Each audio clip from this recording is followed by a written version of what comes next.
y del Espíritu Santo. Amén.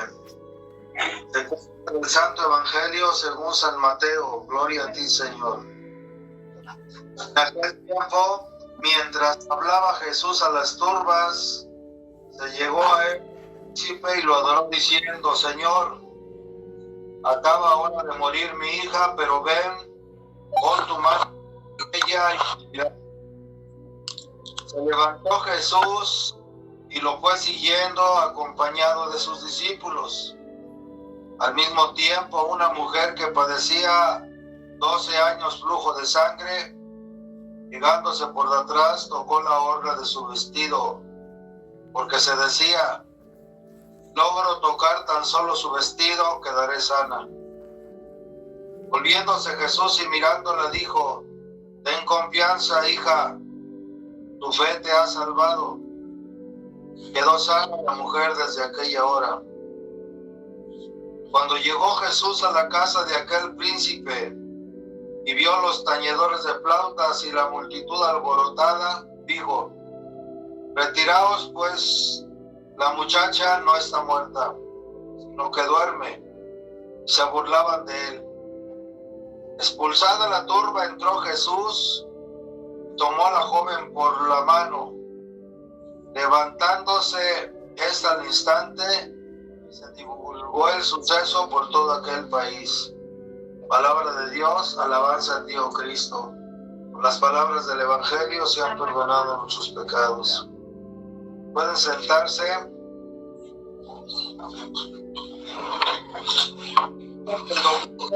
Y 3.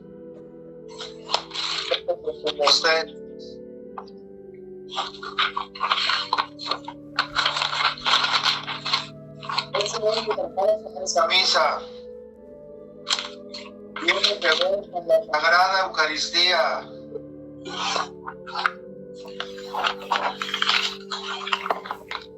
Obviamente que Jesús, de salvaciones y los milagros que hizo en su pueblo y entre toda la gente que se le acercó, consideramos por las lecturas del Evangelio que muchas veces, de diferentes formas, algunos milagros se repitieron.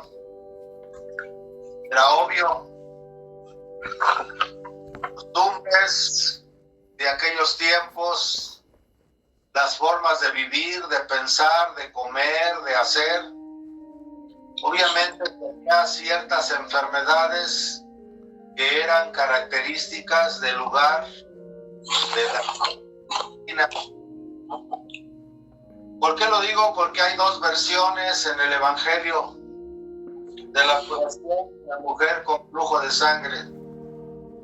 Tenemos esta, cuando se le acerca a Jesús, que va de camino para resucitar a una niña. Esta mujer cerca le toca la orla del manto.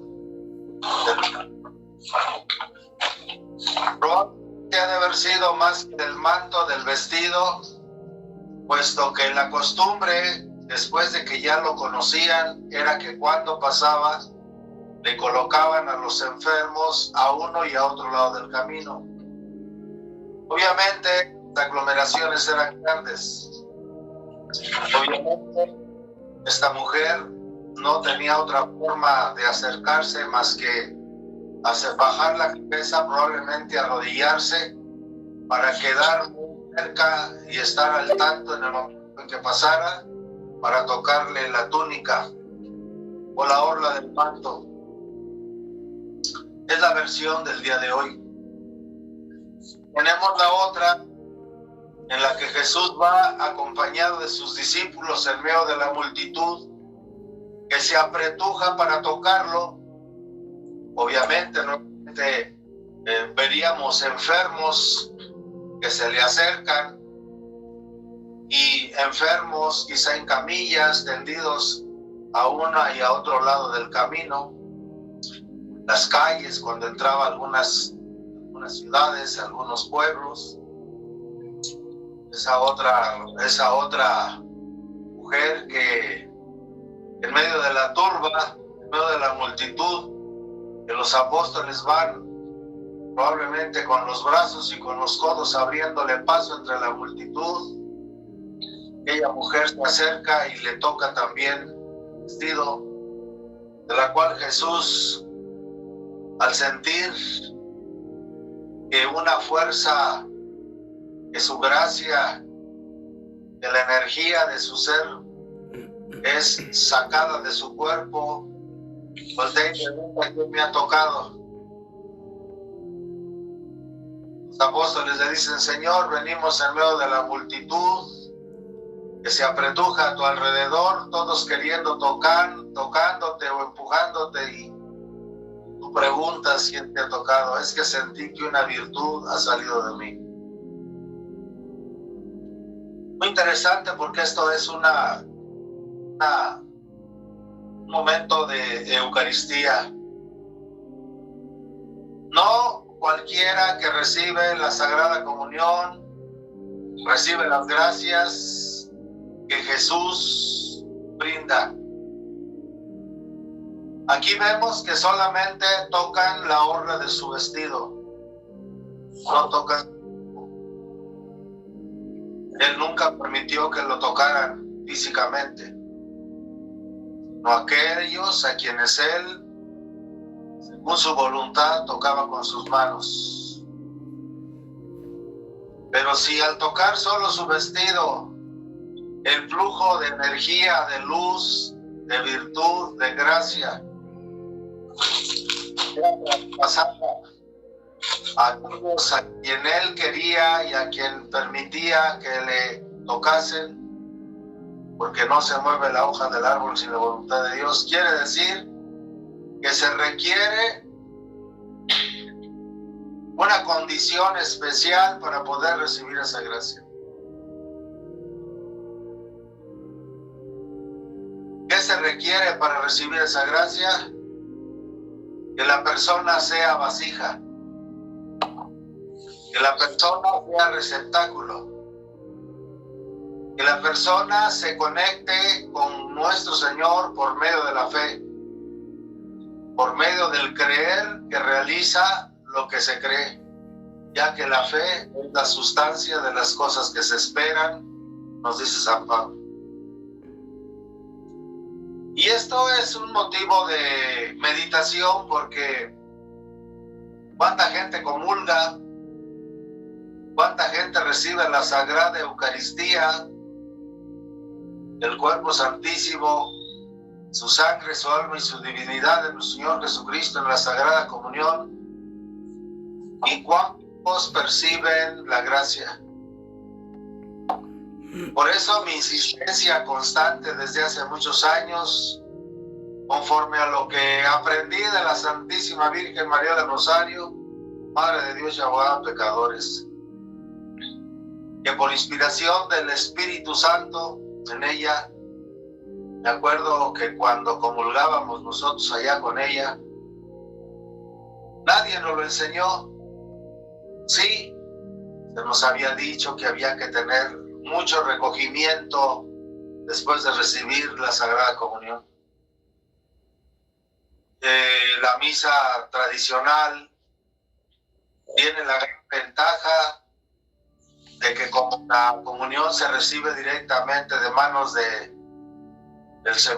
los Cristos de la tierra, o sea, los sacerdotes, o sea, es Jesús mismo quien nos entrega la comunión. Como una madre nos da la comunión en la boca, se acerca comulgatorio. El tiempo que no había comulgatorios allá, entrábamos en 2 filas delante de la Santísima Virgen, uno se acercaba lo más que podía al sacerdote para comulgar. Era un lugar humilde, sencillo, pobre, pero lleno de gracia, y nos acercábamos a comulgar. Me imaginaba yo como cuando los polluelos ven que la madre llega al nido con el gusano, alimento. Los polluelos se acercan a la madre para recibir el alimento. Tratan de pegarse lo más que se puede a la madre para recibir el alimento. como lo hace un bebé cuando va a recibir el alimento de los pechos de su madre. Esto es algo que desgraciadamente no se ve en las misas de no sordo, y menos en la forma de comulgar, que comulgan de pie, y que les dan los sacerdotes la comunión, aunque se las den en la boca. Siempre la gente es muy notorio que se quedan a una aparente, prudente distancia. Como si el sacerdote no quisiera ensuciarse las manos. Y al final de cuentas, de vez en cuando, en algún momento, el sacerdote obviamente toca la lengua de alguien que no sabe comulgar correctamente porque no se le ha indicado cómo. Y a veces el sacerdote toca con las manos la lengua de los comensales en la comunión. Pero son gajes del oficio que el sacerdote debe de comprender, que como una madre que da el alimento a los hijos no debe de fijarse en esos detalles. Para eso después tendrá el momento de las abluciones, y de la mejor manera conveniente sabrá limpiar sus dedos si él así lo quiere. Eso lo he notado yo cuando me ha tocado celebrar en algunos lugares, y a veces, como en algunos lugares que me ha tocado ir a velar, a celebrar misa de difuntos, con gente que no conoce esto, y tienen esa, inclusive al comulgar, aunque se les diga que comulgan de rodillas, uno tiene que acercarse y la gente como que se retira, como que no se acerca. No entienden, no sienten, no comprenden, obviamente por ignorancia, no se les ha explicado. En ese momento, el sacerdote como una madre debe de acercarse lo más que pueda, atención a no perder una sola partícula de la forma sagrada que va a colocar en la lengua del comulgante. De manera que a veces los acólitos no saben transportar el platillo, de debajo de la mano del sacerdote, desde el copón, ir volando junto con la mano del sacerdote hasta colocar el platillo debajo de la barbilla del comulgante, para procurar preservar alguna partícula que pueda desprenderse de la sagrada forma. Es como la madre, como cuando la madre le da al hijo la cucharada de la papilla, y a veces el niño le da papilla de la boca, con la misma cuchara la madre le devuelve, hasta le raspa en la barbilla, le raspa para que no se pierda ni una gota del alimento que se le da al niño. Y obviamente la madre siempre está ahí al pendiente con un lienzo para limpiarlo inmediatamente. Pues esa misma precaución maternal se debe de tener de parte tanto del sacerdote como del acólito, cuando lo hay, para la hora de la comunión, para no perder una sola partícula del cuerpo, la sangre, el alma y la divinidad del Señor Jesucristo. Y entender que la comunión es eso, un pegarse al pecho, al costado de Cristo, como un hijo con su madre, para alimentarse de la vida eterna que se le da en la Sagrada Comunión. Pero ¿qué diferencia hay entre quien comulga verdaderamente con la conciencia, con la intención, siendo verdaderamente una vasija receptora para recibir la Sagrada Comunión, y de quien comulga solamente por costumbre, por hábito? Mi experiencia personal cuando llegué a ayudar misa ya con la Santísima Virgen era que sí puede el acólito, aunque no puede retirarse del oficio que le corresponde en el altar con el sacerdote, sí puede estar al pendiente de ese vaivén del platillo, del copón a la barbilla del comulgante y de retorno y así, porque también tiene que ir de retorno, porque a veces el sacerdote cuando pone la sagrada forma en los labios del comulgante, al retornar puede traer alguna partícula, cuando retorna la mano al copón puede caerse, entonces tiene que ser un armonioso movimiento de vaivén en la mano del sacerdote y el acólito con su mano moviendo el platillo. Pero la disposición de la persona para recibir la Sagrada Eucaristía. Realmente cuando comulgamos vamos verdaderamente como vasijas vacías para poderlo recibir. Porque si vamos a recibir a nuestro Señor Jesucristo, que es el todo, a veces doctrinalmente pensamos que solo recibimos a Jesucristo, pero no es así. El Verbo encarnado no puede ser cortado, fraccionado, separado, hecho trozos de la divinidad. El Padre, el Hijo o el Verbo, el Espíritu Santo son un solo Dios. Unidad perfecta. Llamémosle en la iglesia Trinidad o Triunidad. Por lo tanto, aunque nosotros no lo percibamos, no recibimos solamente al Verbo encarnado en el Santísimo Sacramento, sino recibimos también toda la deidad. De alguna manera recibimos a toda la deidad. Si Dios es el absoluto y es la totalidad, todo es Él, todo Él es Él, entonces la vasija que Él va a recibir tiene que estar completamente vacía.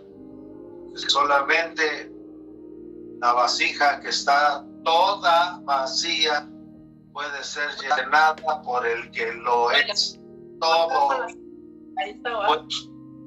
Por la es todo. Valentín, que estaba malita. Que la tenía en internet. Hay preguntas por ahí. Sí. Micrófonos. Apaguen sus micrófonos porque se oye hasta acá las pláticas de las mujeres.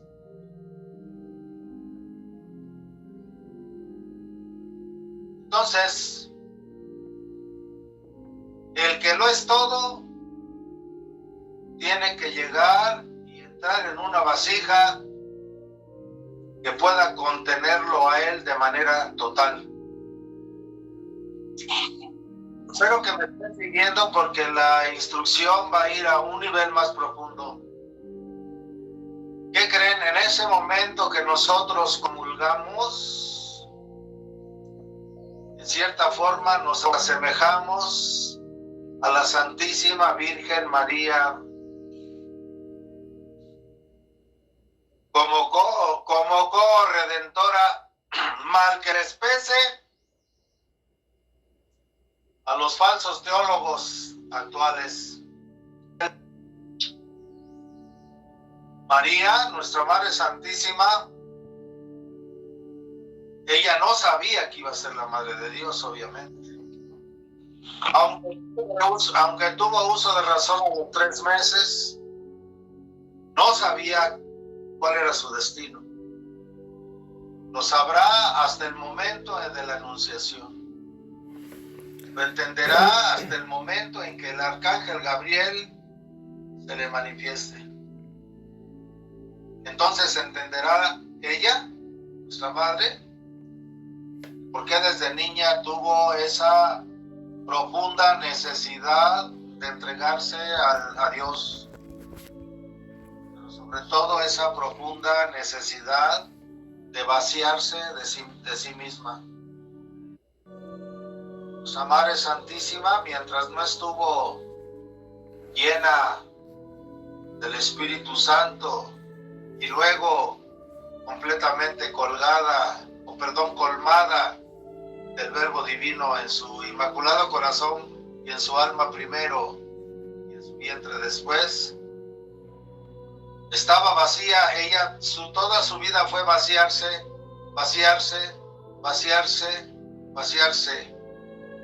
volverse nada. Ella no sabía que iba a contener y a recibir al todo, pero tenía una profunda e intuitiva necesidad de volverse nada.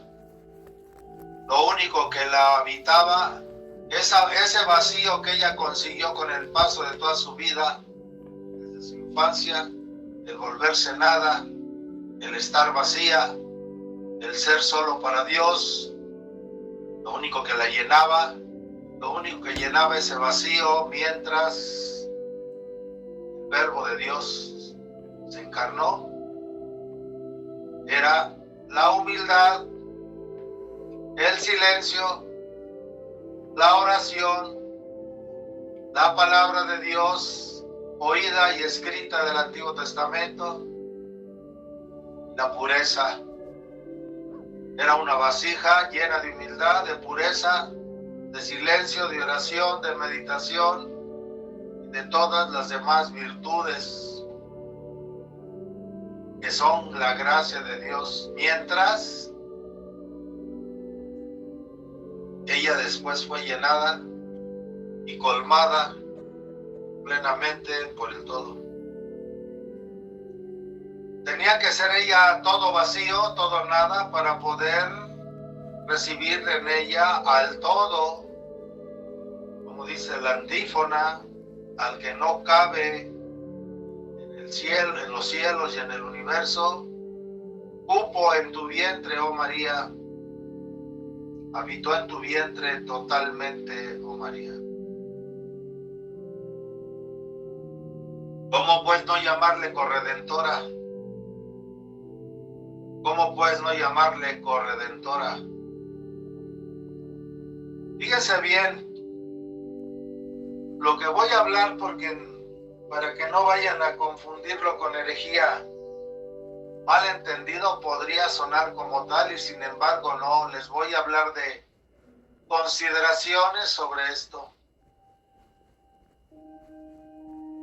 San Pablo dice que en el cuerpo humano del Verbo encarnado, Jesucristo nuestro Señor, habita, no habitó, habita toda la plenitud de la divinidad. Escuchen, en Jesús habita toda la plenitud de la divinidad. Cuando el Verbo es concebido en las purísimas entrañas de la Inmaculada y siempre Virgen María, Madre del verdadero Dios por quien se vive, entra aquel que está lleno de la plenitud.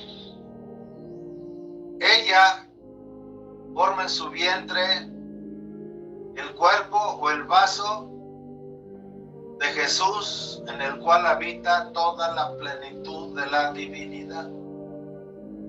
Y eso es desde un principio, desde que se es concebido en el vientre de María. ¿No será una comprensión hermosa el ver que en cierta forma,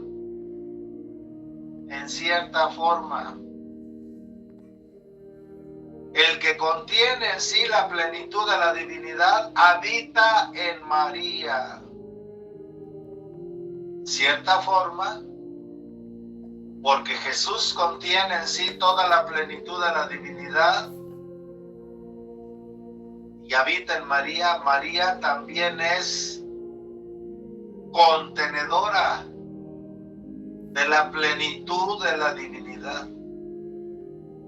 No a la manera de Jesucristo, que es Dios, que es la divinidad misma, que por unión hipostática son el Hijo amado, el cuerpo de Jesús, el Verbo encarnado. No de manera no como deidad, ya que Jesús es la plenitud de la divinidad. pero sí como receptáculo, vasija, recipiente, contenedor, arca, de aquel que es la plenitud de la divinidad.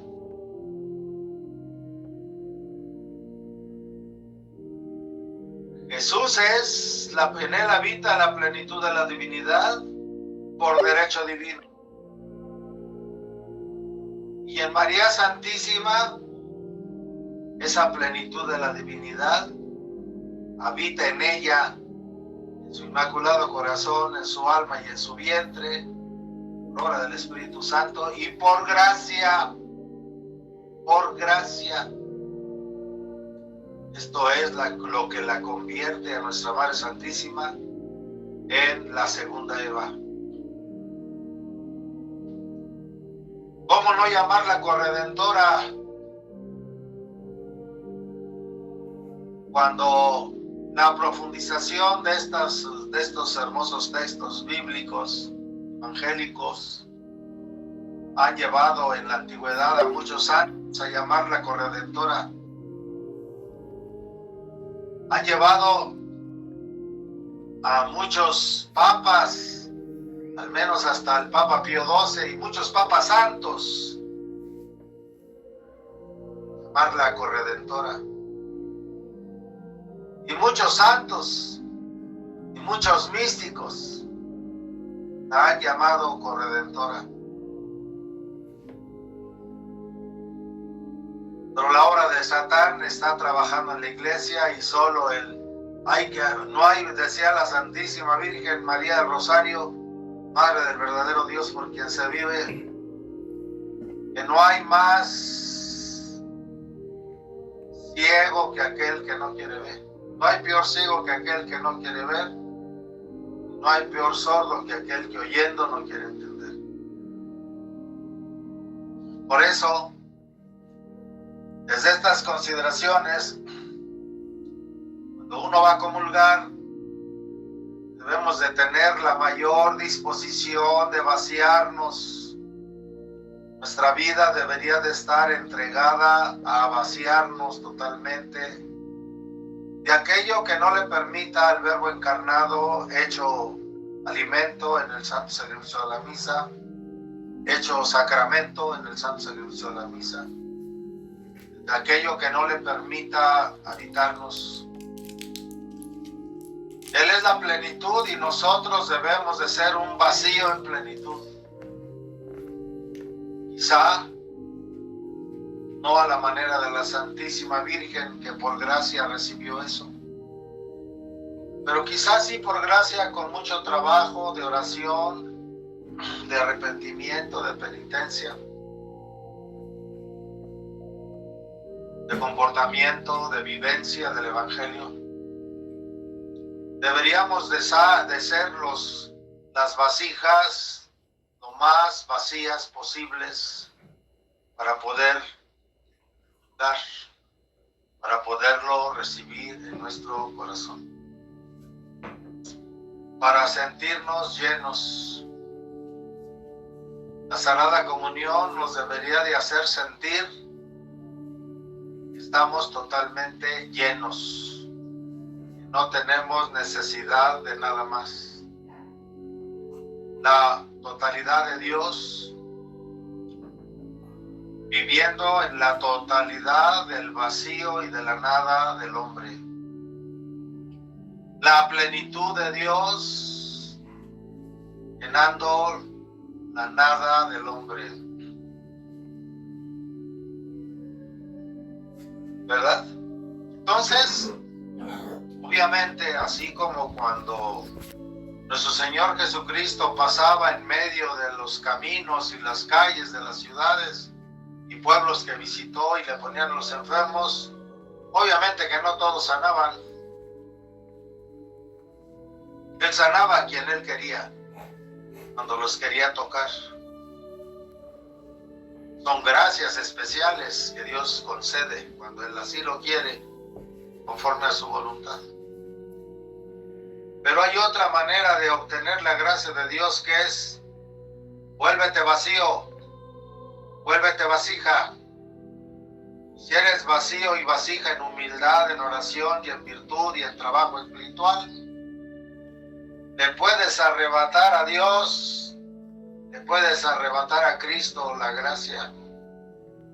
Él quiere que le arrebatemos la gracia. Él quiere que le arrebatemos la virtud. Él quiere que le arrebatemos a Él mismo para llevarlo dentro de nosotros. Esto fue lo que lograron estas mujeres, la que en medio de aquella apretura tocó el manto de Jesús, y aquella otra mujer de la que hoy nos habla el Evangelio. Y cuando Jesús va a resucitar a esta niña, también lo toca. Y Jesús no la reprende, sino volviéndose Jesús y mirándola le dijo: ten confianza, hija, tu fe te ha salvado. Quedó sana la mujer desde aquella hora.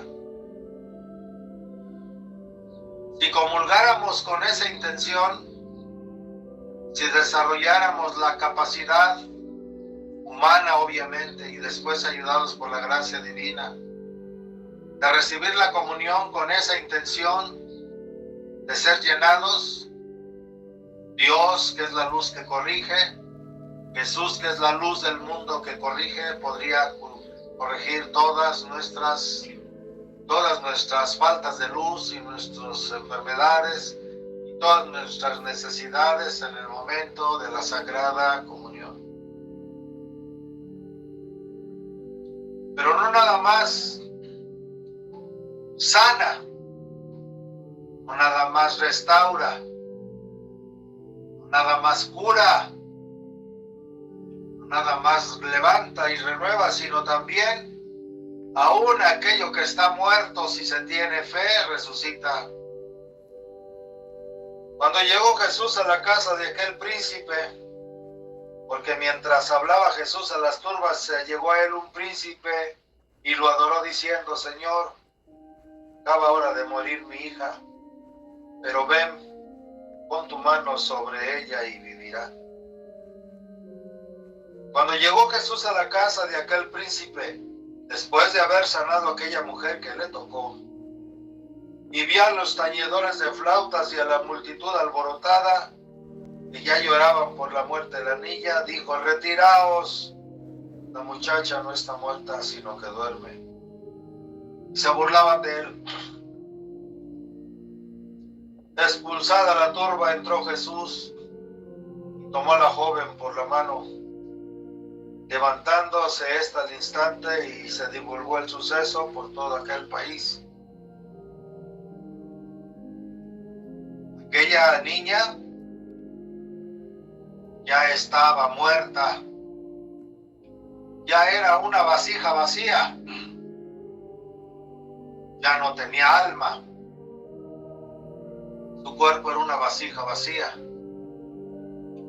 Probablemente, como era el alma de una niña, probablemente pues no tenía tantos delitos y pecados, pero por la fe del papá, que se hizo vasija, Jesús vino y levanta de la muerte a su hija. Quien esté muerto en vida, quien esté metido en graves pecados mortales, recuerde que la gracia actual nunca le abandona. Recuerde que la gracia actual nunca le deja. La gracia actual es esa presencia de Dios que permanece siempre dentro de nosotros, aún en el alma de los más graves pecadores, de los más grandes criminales, ateos, herejes. Y a veces nos fluye a través de la conciencia. ¿Qué necesita alguien que está muerto a la gracia de Dios para que el Señor venga y lo resucite? Solo necesita vaciarse, volverse vasija a través, si no de la pureza, sino de las virtudes, porque no las tiene, porque está en pecado mortal. Hay una gracia que nunca le abandonará si la quiere usar, se llama la responsabilidad de reconocer que hemos pecado. La responsabilidad de reconocer que hemos ofendido a Dios. La responsabilidad de reconocer que no hemos amado a Dios. Él dice, Jesús, el que me ama guardará mis mandamientos. Y vendremos a Él y haremos nuestra morada, nuestra mansión, nuestra casa dentro de Él. Entonces un gran pecador, como no puede estar vacío a la manera de la Virgen, y mucho menos a la manera de la Virgen, y tampoco a la manera de un cristiano que es o trata de ser fiel a la gracia, cuando menos que esté vacío de soberbia, de orgullo, con un profundo vacío que esté lleno de reconocer que hemos pecado, de reconocer que hemos ofendido a Dios, de reconocer que sin Dios somos nada.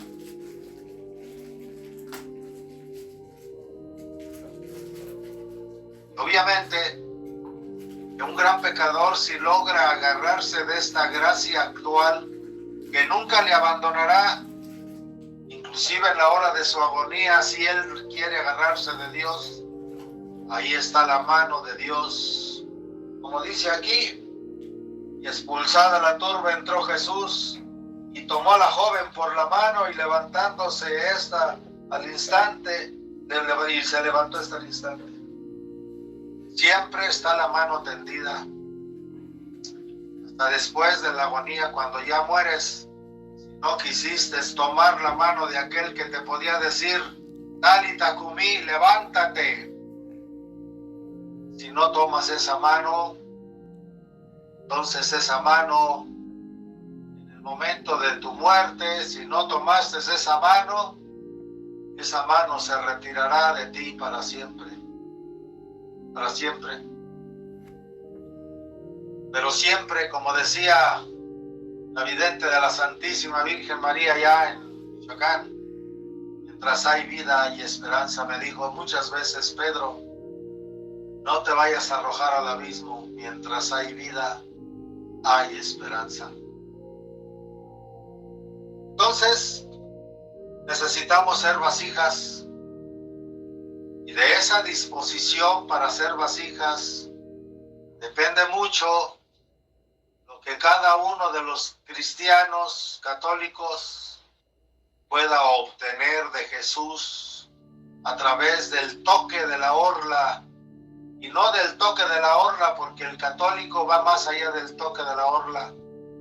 No solamente toca la orla, sino toca el mismo cuerpo de Jesucristo. No solamente lo toca, lo integra, se llena de la plenitud de Dios. ¿Y qué creen? Que aquel que comulga, como recibe aquel en el que aquel que es Jesús, en el que habita toda la plenitud de la divinidad, ¿no será que en cierta forma, cuando tenemos la comunión dentro de nosotros, cuando tenemos el Santísimo Sacramento dentro de nosotros, ¿no será que también en cierta forma, al estar aquel que es la plenitud de la divinidad dentro de nosotros, la plenitud de la divinidad está dentro de nosotros? Y verdaderamente les digo que lo que estoy diciendo no es herético, no es herético. Solo les pido que lo consideren, que lo investiguen, que lo mediten, que lo vivan y lo aprovechen. Cuántas cosas tan maravillosas la doctrina de la Iglesia, ¿verdad? Que cómo le andan tonteando en Roma con el silencio del que está ahora en la silla de Pedro. Pero como dice el dicho, el que calla otorga. Pero como lo han dicho otros santos, cuando llegan esos momentos de confusión, de duda, de discusiones teológicas que no tienen fundamento, hay que apegarse en todo y por todo a la antigüedad, sin juzgar a aquellos que están allá dirigiendo, porque también tienen derecho a salvarse, pero apeguémonos en todo y por todo a la antigüedad. Y tenemos que imitar a los que verdaderamente nos dejaron doctrina. Cuando pudiéramos ver que un apóstol de Cristo se reuniera con todos los dirigentes de las religiones para orar a Dios, cuando precisamente por no querer convivir con los dirigentes de otras religiones falsas, los apóstoles y miles de cristianos en los primeros siglos, en los primeros 100 años de la iglesia, fueron martirizados y sacrificados. Más allá de los 100 años sirve la iglesia. ¿Cuándo hubiéramos visto a San Pedro o a San Pablo o a alguno de los apóstoles haciendo estas cosas ecuménicas de rezar con los dirigentes de otras religiones? Cuando Jesús dijo: sin mí nada podéis hacer, nadie puede venir al Padre si no es por mí.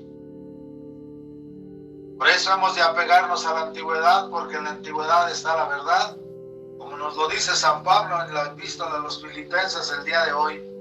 Hermanos, sed imitadores míos,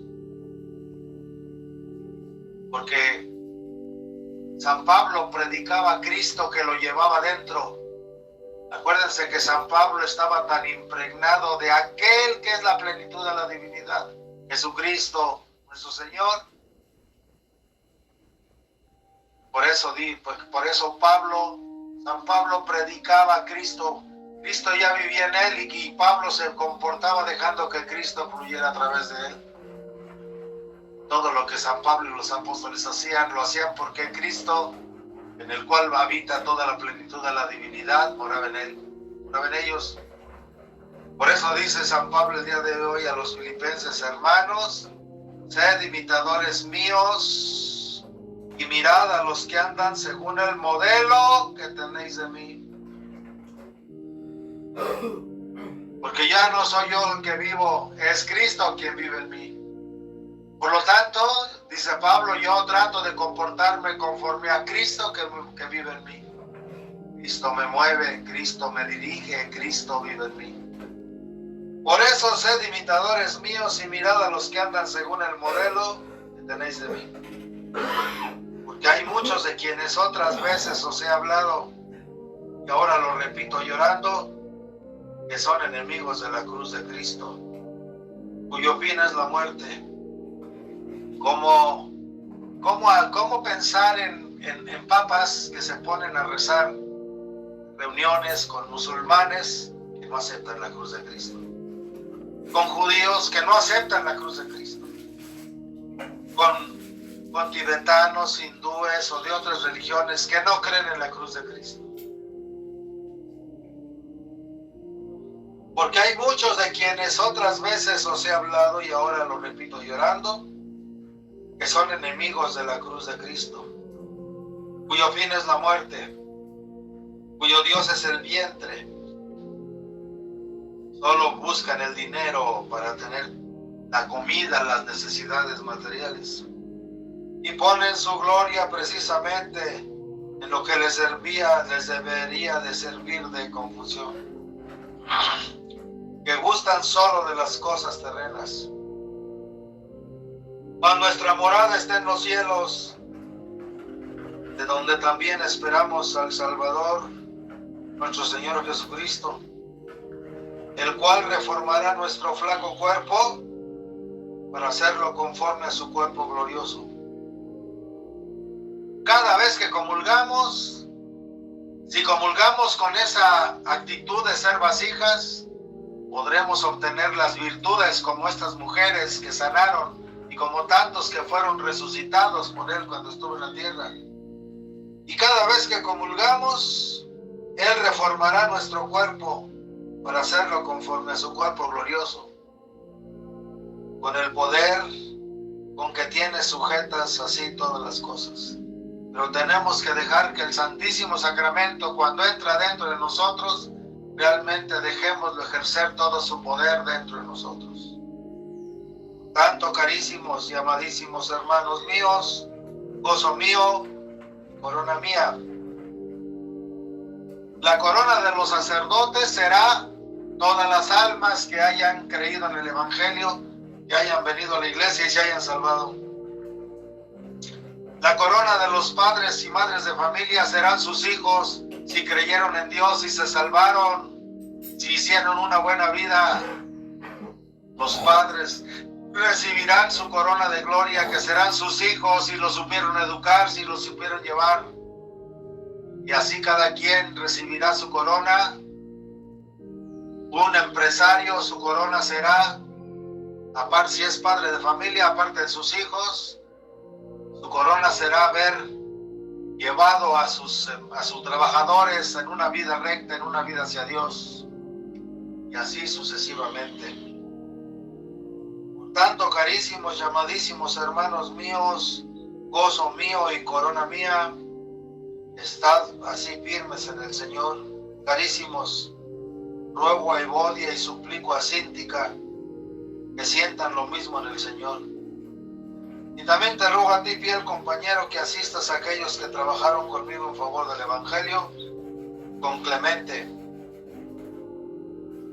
que fue el cuarto papa después de San Pedro, discípulo de San Pablo, y los demás que me ayudaron, cuyos nombres están en el libro de la vida.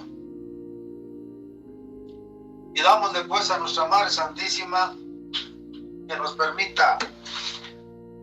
permita ser verdaderamente esas vasijas, esos vasos donde podamos recibir la plenitud de Dios, que es Jesucristo, a través de la Sagrada Comunión. Y en esa manera nos asemejaremos un poquito a nuestra Madre Santísima, porque ya como lo dijo San Pablo, no profanemos nuestros cuerpos, porque debemos de considerar que somos templos vivos donde Dios habita. Entonces vivamos como lo que somos, templos vivos, y que cada vez que comulguemos, la presencia del Santísimo Sacramento en nosotros nos unja como templos, como catedrales donde Dios habita. Así sea, en el nombre del Padre, y del Hijo, y del Espíritu Santo. Amén.